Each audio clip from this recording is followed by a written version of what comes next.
share a little bit about what's going on in our city and some of our successes. And hopefully those are things, adaptive tactics or whatnot, or even just some inspiration that you can take back to your city. Especially, we're excited to tell the story about what happened when we started to become more intentional and focus more on bringing the community's voice and not just the planning process, but the implementation process as well. So before we get started, I'm going to exercise a little Southern etiquette. I don't think I have a Southern drawl, but if I have a Southern drawl, I need to show it. We're all from Georgia, so thank you. I appreciate that. Thank you. I'm going to give a little introduction of who we are first and foremost. Of the people that you'll be hearing from. First, we have Alex Morrison. His full title would not fit on the screen, but he's our local government representative. He serves in the office of the mayor. He is the director of strategic planning as well as public spaces, and is the executive director of the Urban Development Authority. Macon is his adult home, he's not born and raised there, but has been there since he graduated from one of the private liberal arts colleges in Macon. And then next we have Darius Maynard. He is an OG Maconite. He is born and raised in Macon, went away for college, and then came back and has been working at the Community Foundation of Central Georgia. He is their program officer, so he is really heavily involved in all the granting, applications, and review. And I'm Erin Keller. I work for NewTown Macon, and we are a downtown revitalization group, started solely to revive the life in downtown Macon. I'm originally from Louisiana, but also like Alex, chose Macon as my adult home after college. So now that we have introduced ourselves, I would like to know who y'all are, but we're going to do this. How many people are from the U.S.? Done. How many people from Canada? Great, well now that we're all acquainted,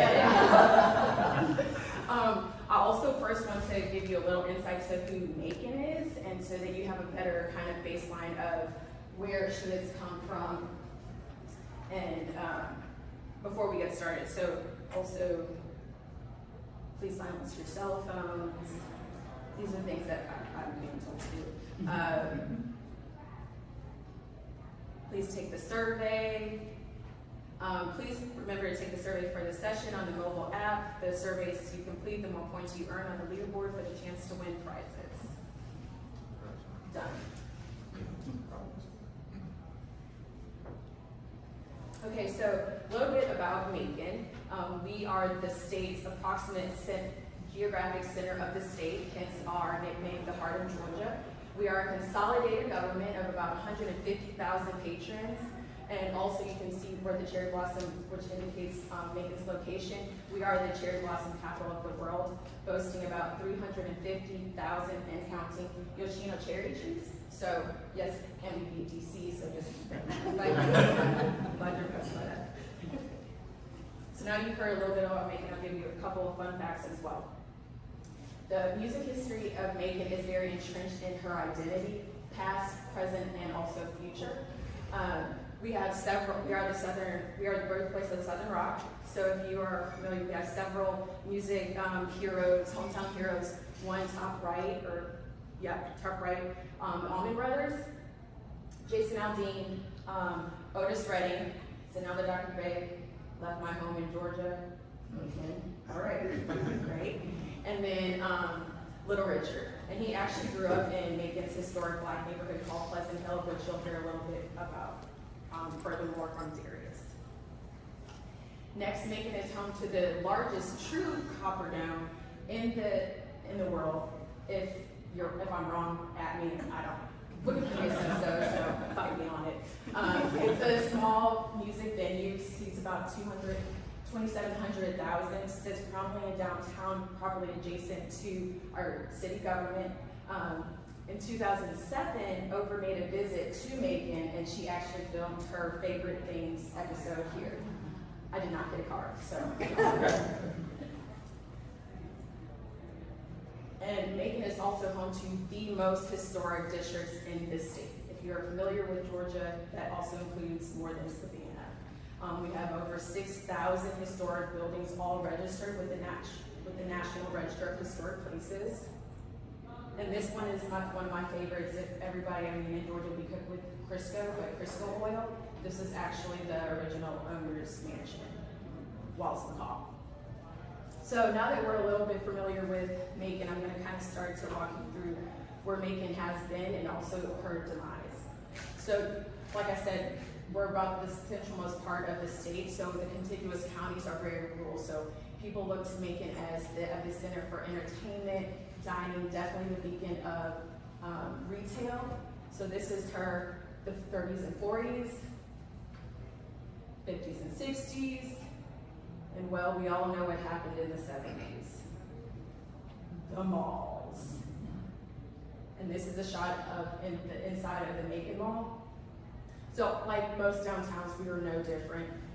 All the anchor tenants left and went to the new shiny malls, and actually, after 3 renovations, this was the largest mall in the state of Georgia before the Mall of Georgia opened in the mid-90s. So bustling retail, right? But that also had very harsh consequences for the state of downtown, correct? So as the mall is prospering and people are going to the mall for retail, things change like that for downtown. And this was now what we had to look forward to. Blighted buildings, lifeless. I mean, the roaches and the squirrels had all taken over because there was no life there, right?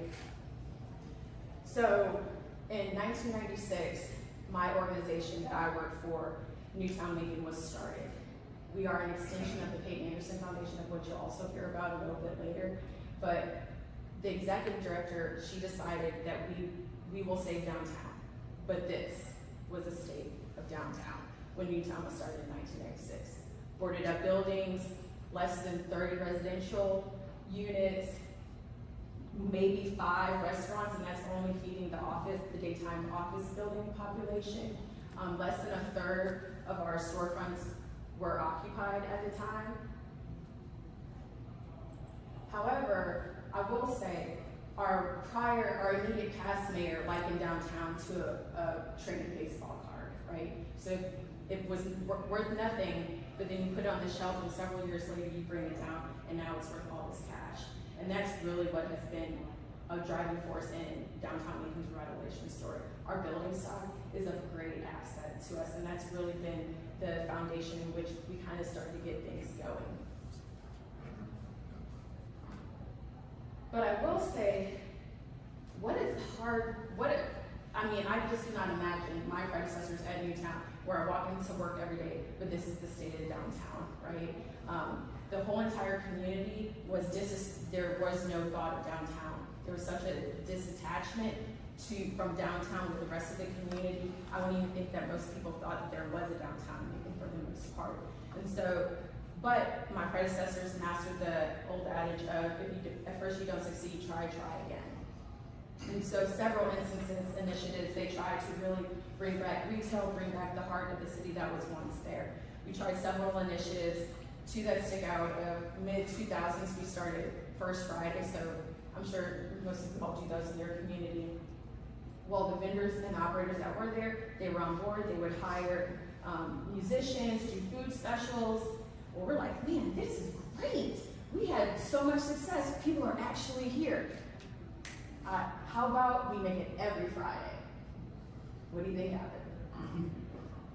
Completely diluted our own success, right? Another opportunity, we tried to drive businesses into these empty storefronts. So we're like, several years later, we weren't giving away cars. You get $500, you get $500, you get $500. Anybody want some money? If you come, we place your business here in downtown Macon. $2 million several years later, what do we have as a return on investment? Goose egg, right? We're trying to churn things, we're trying to do stuff, but we're still missing something, right? And so failure breeds humbleness. So at first, we have 3 options. After you fail, you can give up, which if you know our founder, that was not an option. B, you can try again.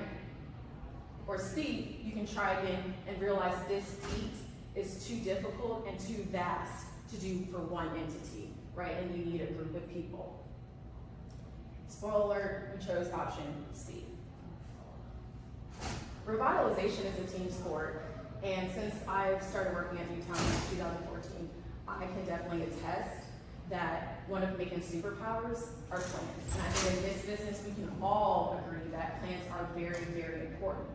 However, what we have found is that plans that centralize people, incorporates a democratic process with those people, well, that has been absolutely transformational for us.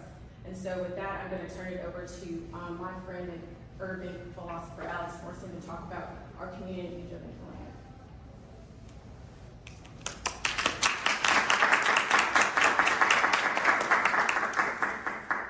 Thank you, Erin. We were looking for Southerners. So, stop me if you've heard this one before. Our downtown has so much potential.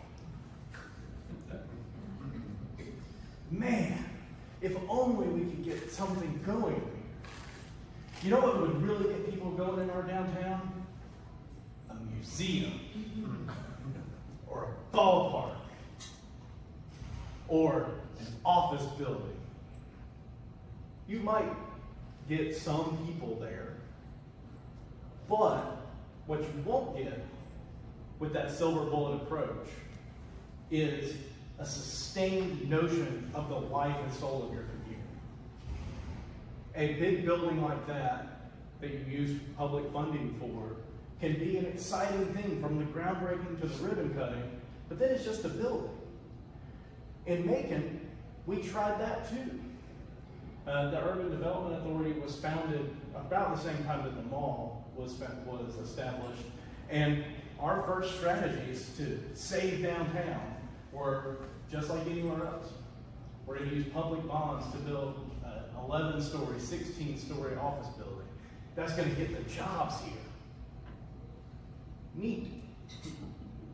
People drive in, go to their job, leave at 5 o'clock. You're lucky if they walk down the street for lunch. You're lucky if that happens. So from 5 to 9, nothing. The same situation that you had before.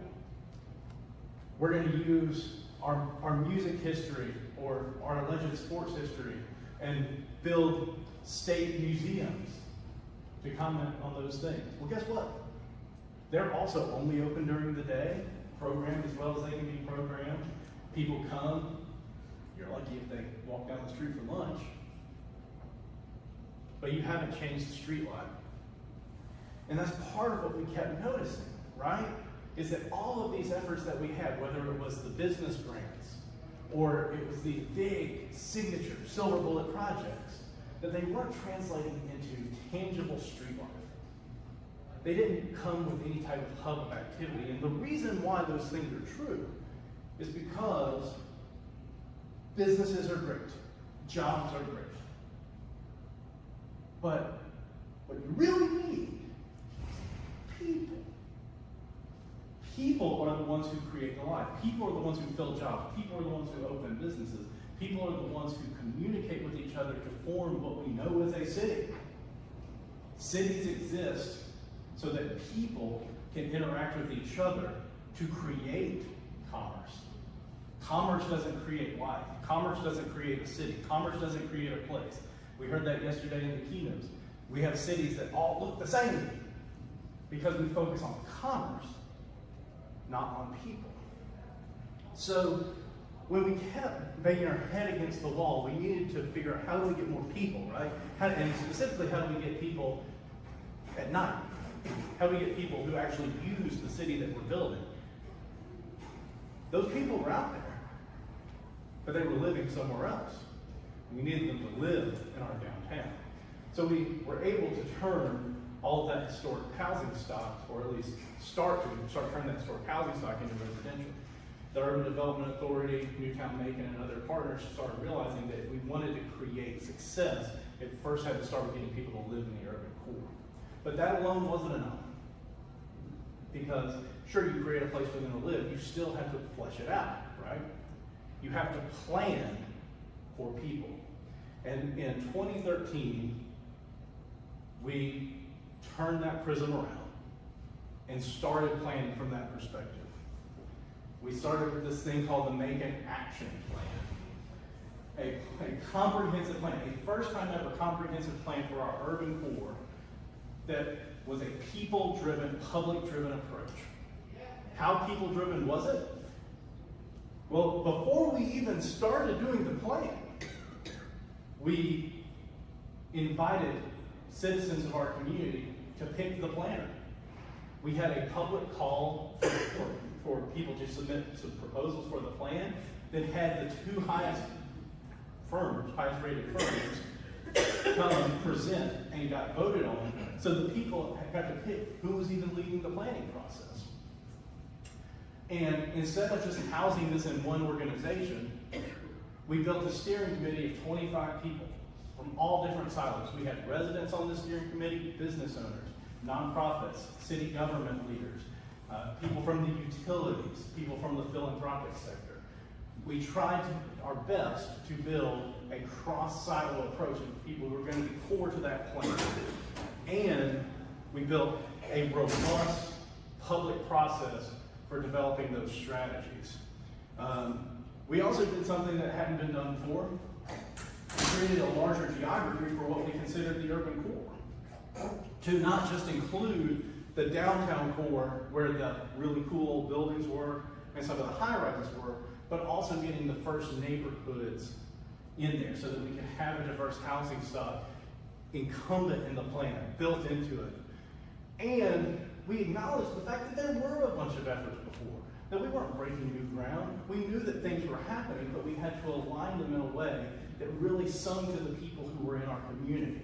So we had to build it off the backs and the ideas of the people who were there. And when we say we invited people to be a part of this plan and to share in this process, we don't mean we had a couple of public meetings at City Hall where we said, hey, come tell us what you think. We went to them. We went to public events. We set up an entire workshop in one of those museums we built in the 90s and invited people to come in and give us feedback all during the day. It was open from 11 o'clock a.m. to 6 o'clock, 5 days a week for people who wanted to come in and give input on the plan. Then we had big events around it. In the end, we went to over 50 public meetings in 3 different counties and had 2,500 individual citizens give input in the plan. That's a lot of people for a public process. Maybe you've had others that seem bigger, but 2,500 out of 150,000 is a pretty high percentage when you can generalize off of a number of 30. 2,500 seems like a lot. And they gave us all of this data. They gave us this wonderful approach that we could use to come up with what we wanted to see in our community. And every time we asked people what they wanted, we listened, and you could tell through our process that we were building a plan for people. We made sure that this wasn't just your ordinary plan that had pretty pictures of things that might happen, that things could happen. It was one that really sung to our community, that reflected the people who gave input in the plan, and really spoke to the action that we needed, that action that was going to make our plan work. And so people could see the things that they wanted in that. And in the end, after all of that public comment, we came up with these 5 basic strategies. Now there's an Easter egg in here, I'll tell you in a minute. But when we went out to the community, the number one thing that they told us time and time again was they wanted an experience in the urban core. Experience is a lot different from they want a job or a loft. Experience says they want the public space to communicate their values. They want parks and green spaces that work. They also want trash that gets picked up. We wanted to focus more on downtown living. We wanted to increase that housing stock that we'd already been working on as a baseline for why this plan was necessary, but have diversity in that, home ownership opportunities, incorporate the neighborhoods in a more robust way. We wanted to support the engines of economic development because people do, in a capitalist society, need to earn money to live in a place. So continuing to focus on things like the fact that the highest concentration of jobs in our community is in our urban core, so building off of that. Cultivating connectivity. is a big one. How do you get these neighborhoods together? How do you make sure that the entryways in and out of the downtown are communicable to the public, they make you have a sense of arrival, and an ease of moving through the community? So things like bike lanes, things like signage, and the most important thing in any downtown, parking meters. And finally, taking action for implementation, coming up with some zero strategies that you need to get a plan going. So things like implementing a bid, things like having a team that meets regularly to analyze the plan. And we were so intentional about making sure that we communicated the wants and desires of our community that this isn't even the final version of those action steps. If you go onto the Macon Action Plan website and download the plan, you'll see that number 3 actually became number 1 in the last minute. But we kept going back. So we created a plan for the people. But the next step was the most important step of all, to make sure that we were building the type of community that we could be proud of. And that was inviting the public to implement the plan as well. And to tell you about how we did that, I'm going to introduce Darius, Maynard.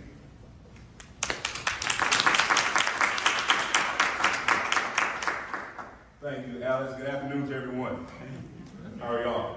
Good. Doing good. Y'all awake? Yes, we are. Good deal. There's an old African proverb that says, if you want to go fast, go what? Alone. Go alone. If you want to go far, Go together. go together. That's true for people, but also plans and processes. So we have this beautiful, powerful Macon Action Plan. And with a name like that, you couldn't just let it sit on the shelf. It had to have some action behind it. So we came up with the Downtown Challenge 1.0, which we utilized to implement this plan. So we came up and discovered that we had a recipe for success, one that we now refer to as the power of the P's. Those are the things that help come together to make this plan and process a success. First was partnership and philanthropy. Again, if you want to go fast, go alone. If you want to go far, go together. NewTown started out trying to do this alone, but figured out, going with item number 3, we need to do this with more people, do it together. Going forward with UVA as well, including more people in the process as well. Partnering, philanthropy. Partnership also among our philanthropic organization, our philanthropic community. Macon-Bibb County is blessed to have 4 grant-making institutions. 3 of them came together to create the Downtown Challenge, which was our vehicle to help implement the Macon Action Plan. As you can see, the Community Foundation is the overseer of this program. It was generously funded by the Knight Foundation and Peyton Anderson Foundation. Generously funded. $1.5 million from Knight, $1.5 million from Peyton Anderson, and together they combined to make how much? $3 million. $3 million. All right? That wasn't $3 million that we were just going to throw out there and hope that things were going to happen. These were $3 million that were strategically placed and partnered with the Macon Action Plan. So we thank the Knight Foundation and the Peyton Anderson Foundation for their generosity, and we give them a hand round of applause for their delivery.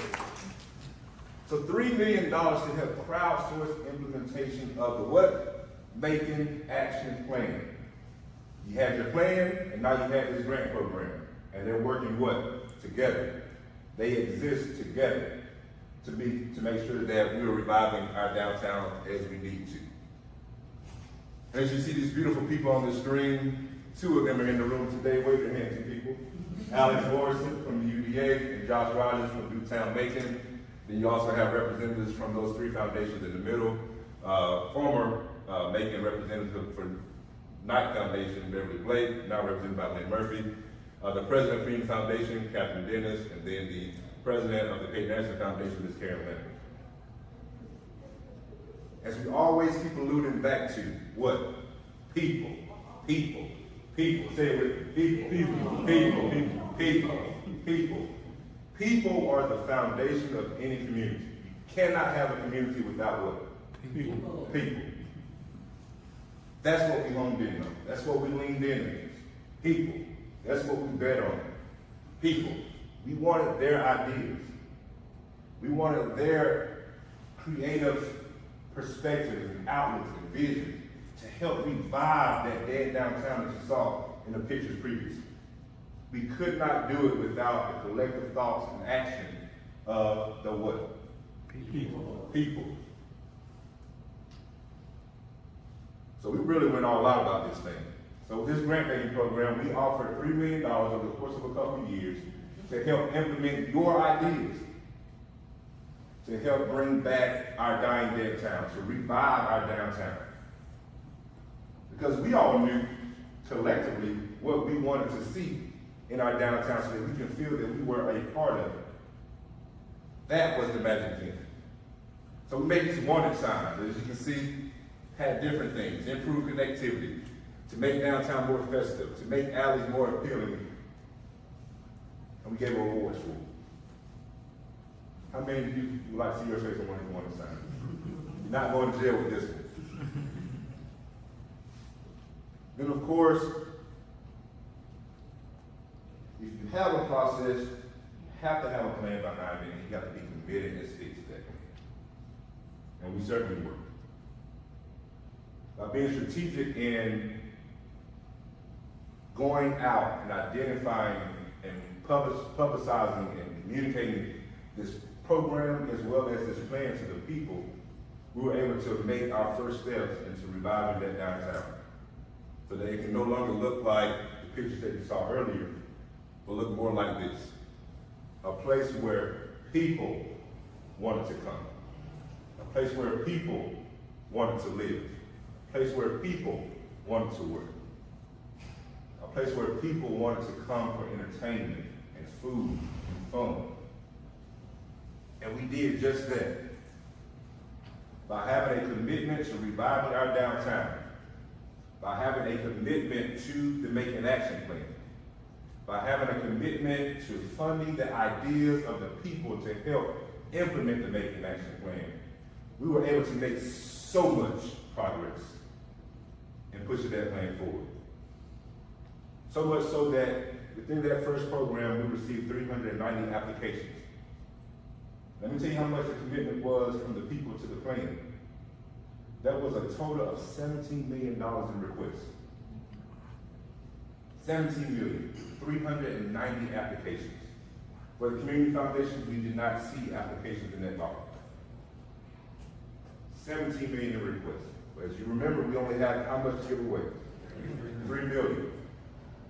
So we had to do a lot of reading and reviewing and asking questions and follow up as well. But we had a commitment to the people, and the people had a commitment to us and the plan, and we were able to make a lot of progress on it. But there was still something else missing. I'm going to turn it over to Alex and let you know what that was.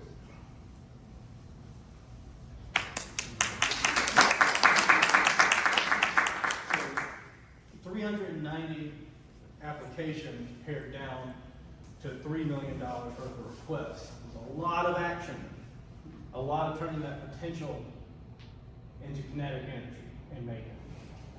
And we were very successful in that regard. The original Macon Action Plan had a 10-year time horizon. And over the 4 years of planning and 3 years of the 4 years total, 3 years of that were downtown challenge, 92% of the Macon Action Plan was completed or significantly underway. It's an insane speed of progress for a planning process.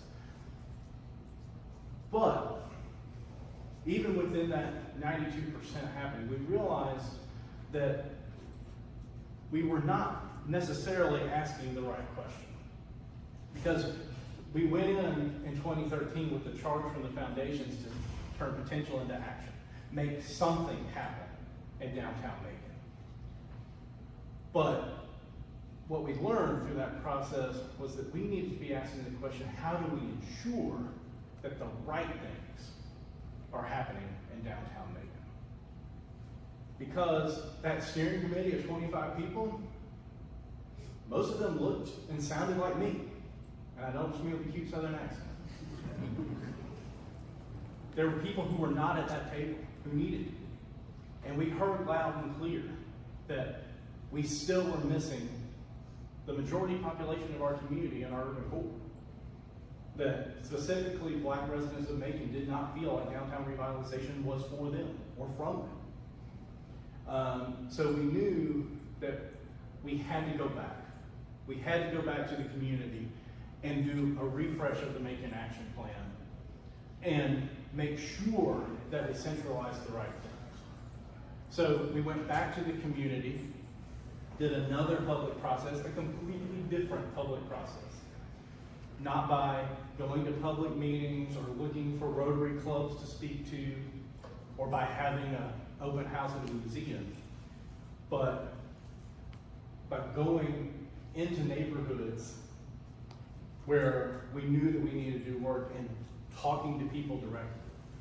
By setting up in the most diverse event that happens in Macon, Georgia, the Christmas lights, and asking people very simple questions to get the feedback about the plan in downtown that they would want to see the rest of the year.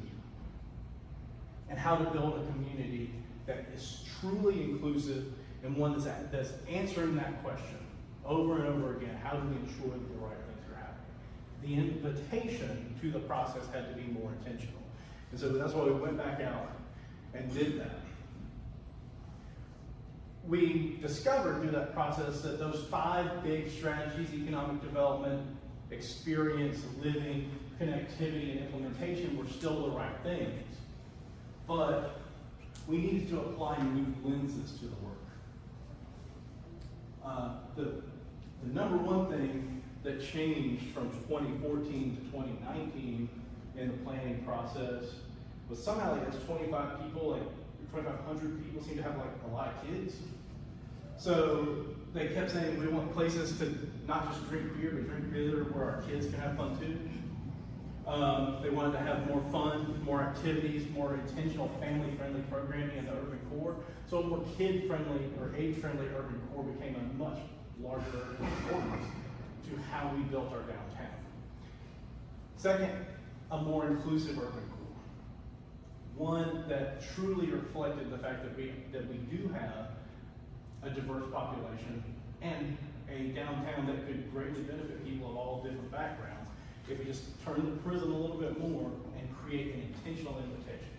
So things like how we built out our public space, which, you know, our downtown had 2 parts of Confederate monuments in them recently, like that had to change. That those sorts of things had to be on top of the table and discussed and addressed in an earnest way.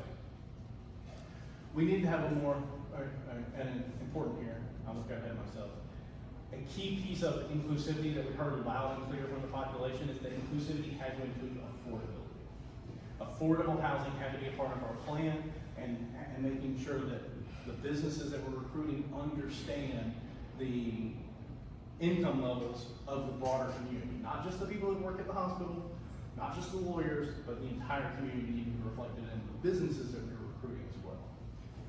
One way to do that, of course, is to have a more creative urban core, centralizing the arts, tourism, and thought-based economy into how we're recruiting and growing spaces for jobs in our urban core. So having things like a music study or an office for film became very important. Then a greener urban core, loud and clear, more sustainability, plant more trees, have a greener streetscape, and that those alleys need to have some type of stormwater treatment and other things to make sure that we're building a sustainable and an inviting urban core for all people. Because again, that's something that people who are younger than me value greatly in the cities that they're looking to move to. So that became a vital part of it. And we had to change our action strategy. So the first version of Macon Action Plan had 125 action steps in those 5 buckets. The second version pared down to 25. 25 in those 4 lenses to more address the heart of the concerns. In Macon Action Plan 1, when we moved around economic development to number 1, the 1.1 strategy of that plan was to ensure that the hospital had a well-defined campus. Important, sure, We don't want people to think the hospital is going to buy their property if the hospital is not going to buy their property. That can stymie development. 1.1 of Macon Action Plan 2.0 is celebrating the growing Black-owned businesses. Saying that the number one thing that the aligned partners of this plan want to do is make sure that we're growing from that strength and from that population. And what's key about that is the verbs aren't things that can be done in one shot. You don't just say, yay, Black-owned business. It's consistent action. It's not one thing. It's a change in the heart of what you're trying to do. Other action strategies that came out of this plan that reflect that are having a true effort to incorporate how tourism and film can work into our urban cores, job creation, and also having pathways for people who are experiencing homelessness to find pathways out of it. How are we doing that? This plan calls for creating a housing trust fund for affordable housing. Something that has actually gotten steam from those foundations because it existed in this plan. We have centralized building a diverse team of people who are implementing the plan by inviting more people into these meetings, by changing up how we read grant applications, and building structures for our own organizations that make sure that we're reaching out to a new population and making sure that people feel like they're comfortable in our organizations. And of course, we still have to have the really big ones. The 25th most important action step of that plan is rewriting the zoning code. We still got some more. Important. But as you can see, we applied these lenses to communicate the fact that we have to keep coming back to who is this plan for? Who is downtown for? And if the answer to that question isn't everyone, you are wrong. You are doing work the wrong way if you cannot say that your downtown is for everyone in your community. And that was a tough pill to swallow, that we weren't hitting that mark. But we went back and we tried again. We got more people involved. And tell you a little bit more about what that intentionality of the plan did. I'm going to bring back up Darius to tell you about the Downtown Challenge too. One of the things I love about Macon-Bibb County and the people of Macon-Bibb County is that we are committed to having those tough discussions. There are some things that people shy away from talking about, like race, religion, gender, things of that nature. Macon-Bibb, we started out that way, but we have grown, baby. We have grown. And we're having those discussions. And because we're having those discussions, we're able to go back and look and see, just like the plan, we were leaving out specific groups of people. In the grant program, just like the plan, we were leaving out specific groups of people. So we worked together to completely change the review committee, the committee that was committed to implementing and helping to guide the Macon Action Plan. We put younger people on. No offense to anybody, I'm old too. We're committed to, drink a lot of water. We're committed to putting more people of diverse backgrounds, different walks of life on this committee so that we can have a representation inside of our applicants as well, in our applications. We were also committed to going out past communities where we were more comfortable in presenting and marketing this brand and program to. Of course, this was during the time of the pandemic, so we were able to do a couple of things on Zoom, which brought in more people than we ever thought we would ever see in the physical space. But on nights and weekends, when there were basketball games, community, neighborhood association meetings, we were there. As the referees were running along the sidelines, I was running right alongside and say, hey, Downtown Challenge. We were there. We were in those spaces where essentially we were meeting people where they were. To make them knowledgeable and aware of an opportunity for them to see themselves in our new downtown. We needed them. We needed everybody. We needed to work together. So that's what we did. And in doing that, we realized that there is power in numbers. And that if we were intentional, we say it 3 times, and we say it the 3rd time together. We were what? Intentional about crowdsourcing. We reached out as far as we could to as many people as we possibly could. We marketed through the Making Black pages. We marketed through the churches. We marketed in the storefronts, and websites, and newspapers. We went in those communities. And our efforts paid off.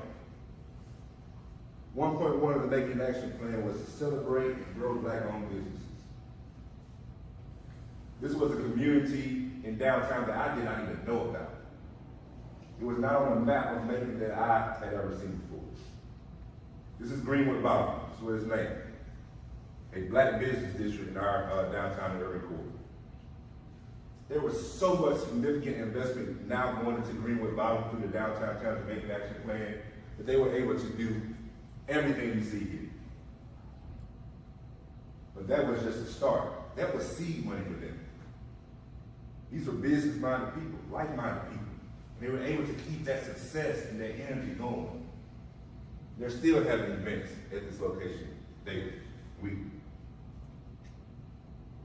The Pleasant Hill neighborhood. Remember the open session yesterday? There was a Black community here that was impacted by the federal highway system. So was Pleasant Hill, Macon, Georgia. This was a community of Black business owners, doctors, lawyers, you name it.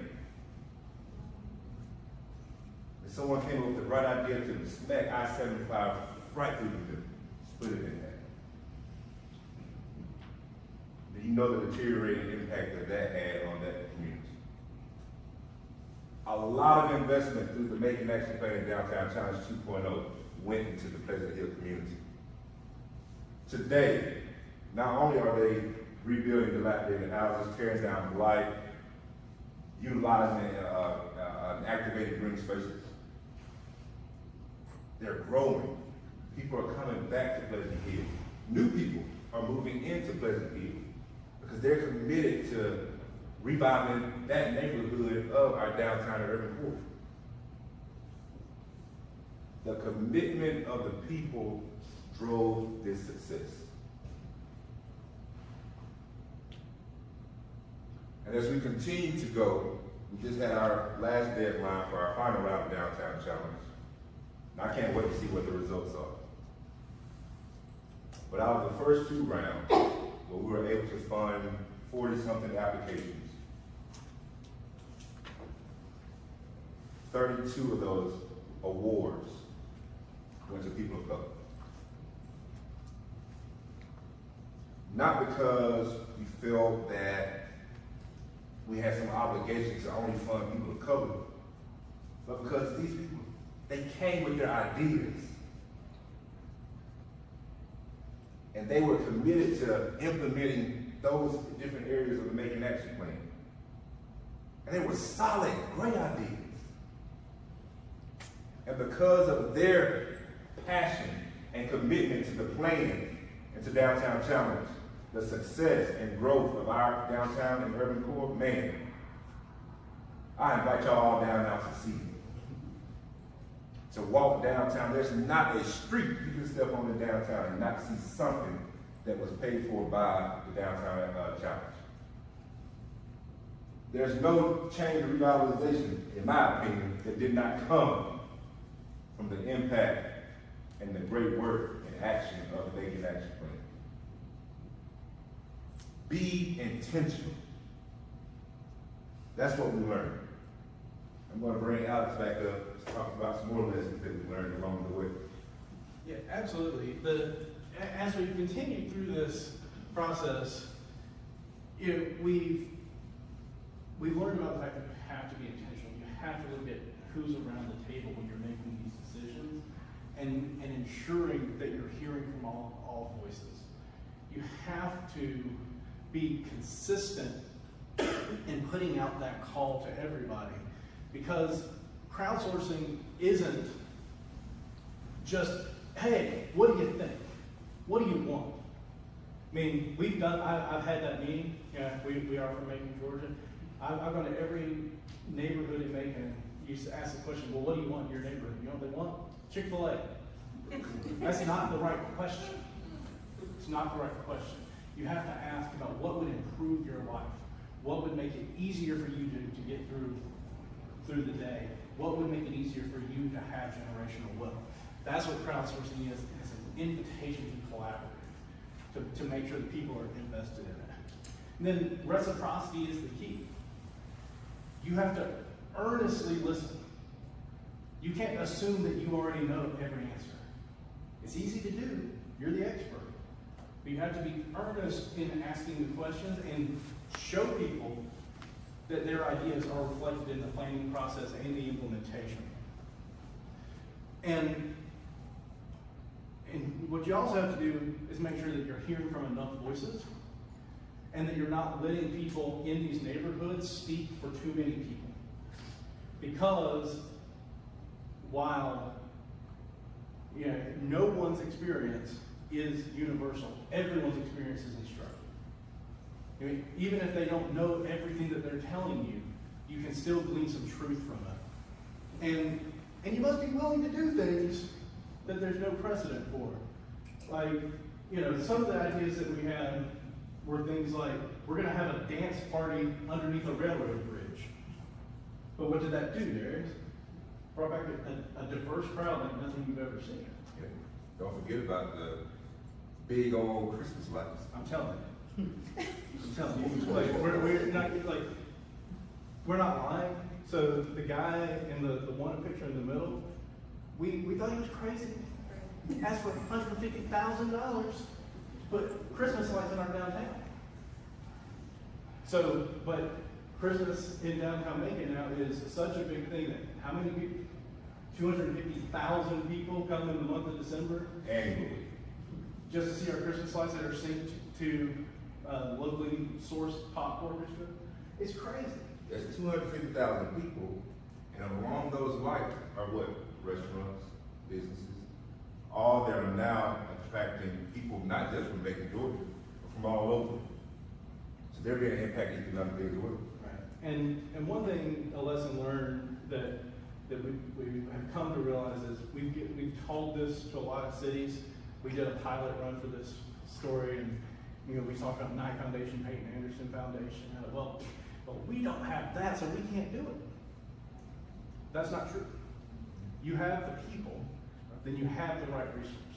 We're going to bring back Erin to tell you what that translates to at the end of the day when you put the right groundwork in place. Thanks. So the map has done tangible things, as you all heard, seen, Darius echoed, but the intangibleness of the Macon Action Plan, I'm not sure if we actually prepared for that, right? We are no longer the biggest champions for downtown, right? Dr. Godsey, he is NewTown's founding board chair and stalwart in our community and wisdom for years. But he said years ago that our entire community was stagnated by a dying downtown. Let me say it one more time. Our entire community was stagnated by a dying downtown. And the map is what really re-energized people because for one, I gave a presentation when I first started this job and I said, you know what? Some of the worst thing about Macon are some of the people that live in Macon. We were our own worst enemies, but creating better trust. There was action. People felt like there was ownership, right? And so now you have these people that, no, don't get me wrong. People love downtown, but we still got naysayers. And if we always need to be humble, there's always the Facebook comment section, okay? So we still have naysayers, but we turn doubters into dreamers into believers, and believers into downtown champions. That makes our job so much more easy, right? And the intangibleness of reigniting people's pride in their own city, and going back to what Dr. Godzi said about the whole entire community was stagnated by a dying downtown. Well, look at Greenwood Bottoms, Darius just mentioned. Pleasant Hill, they have their own master plan. People saw what was possible in downtown because you saw the pictures. I mean, this is less than 20 years ago. You saw the pictures, but people saw action and they saw success and like, well, why can't we have that in my neighborhood? And so again, in true economic development, you see the ripple effect and people really believing what is possible when we are all on the same page and we're all pulling together resources. Because, as Darius said earlier, if you want to go fast, go alone.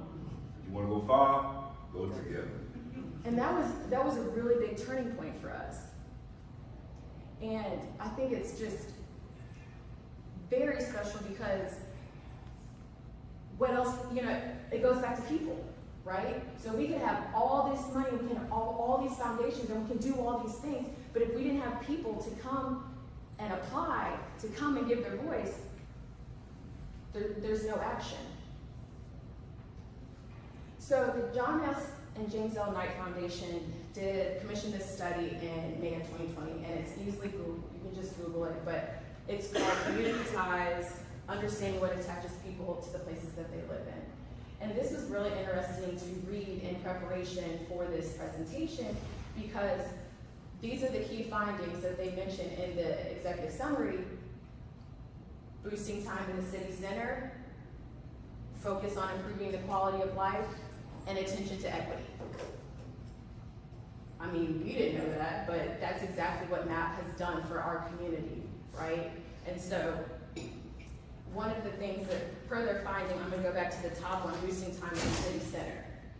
So, per their finding, it said local, regular programming in the urban core, in your downtown, potentially will change the sense of attachment.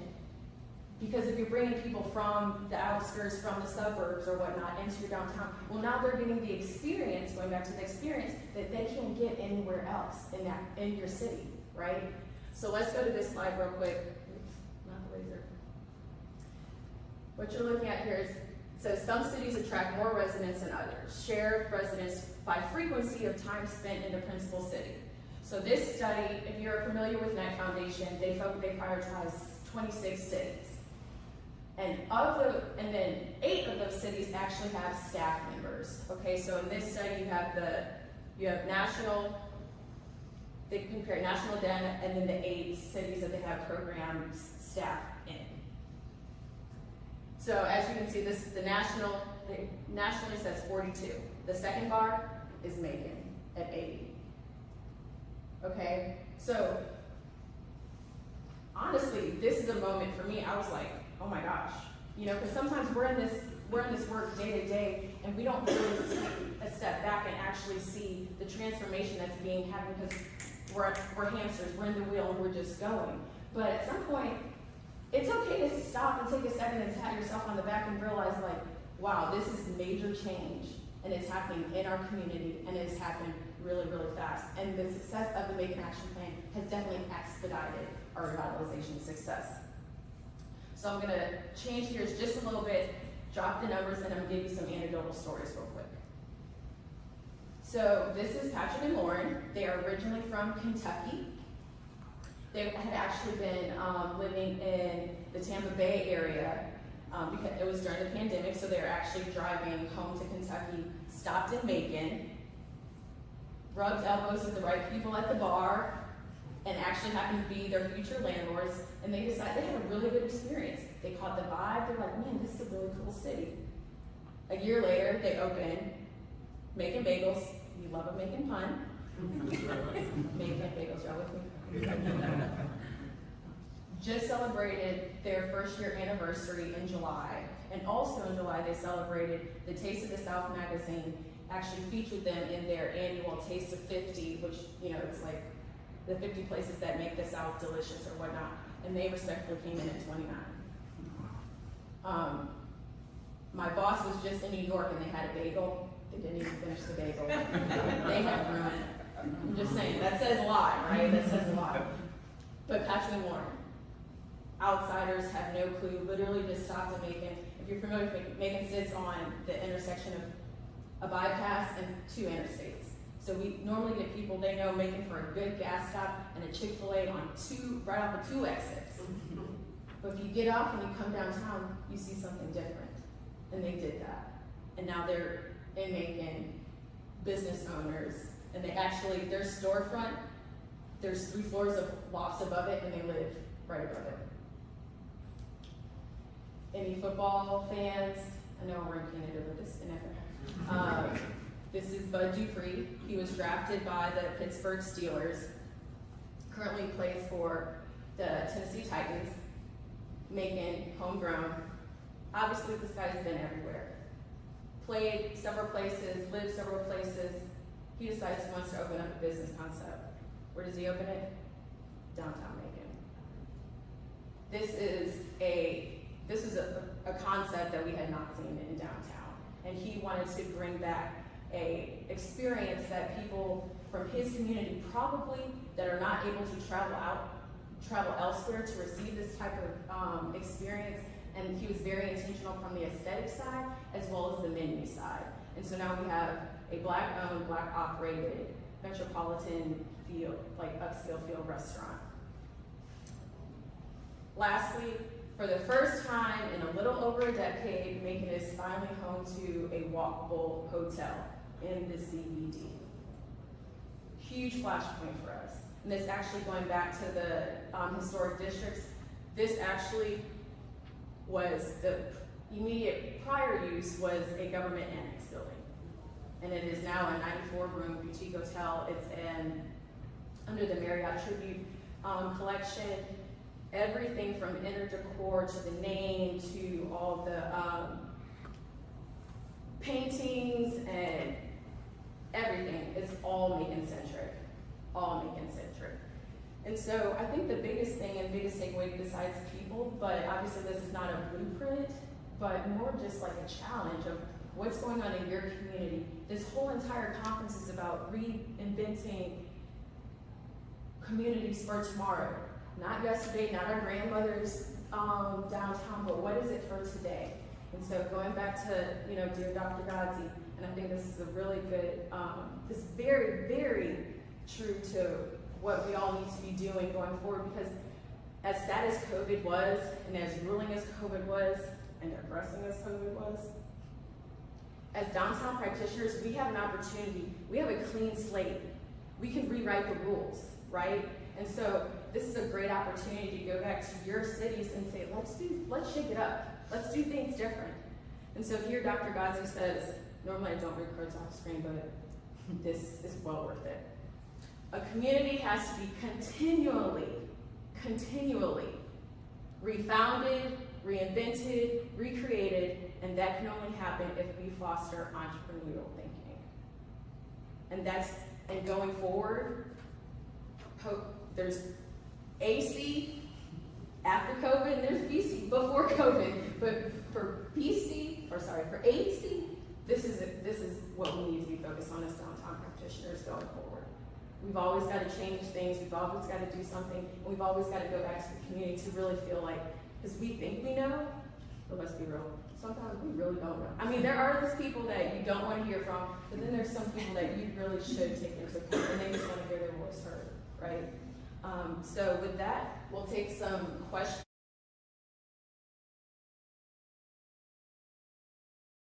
Come on. Go!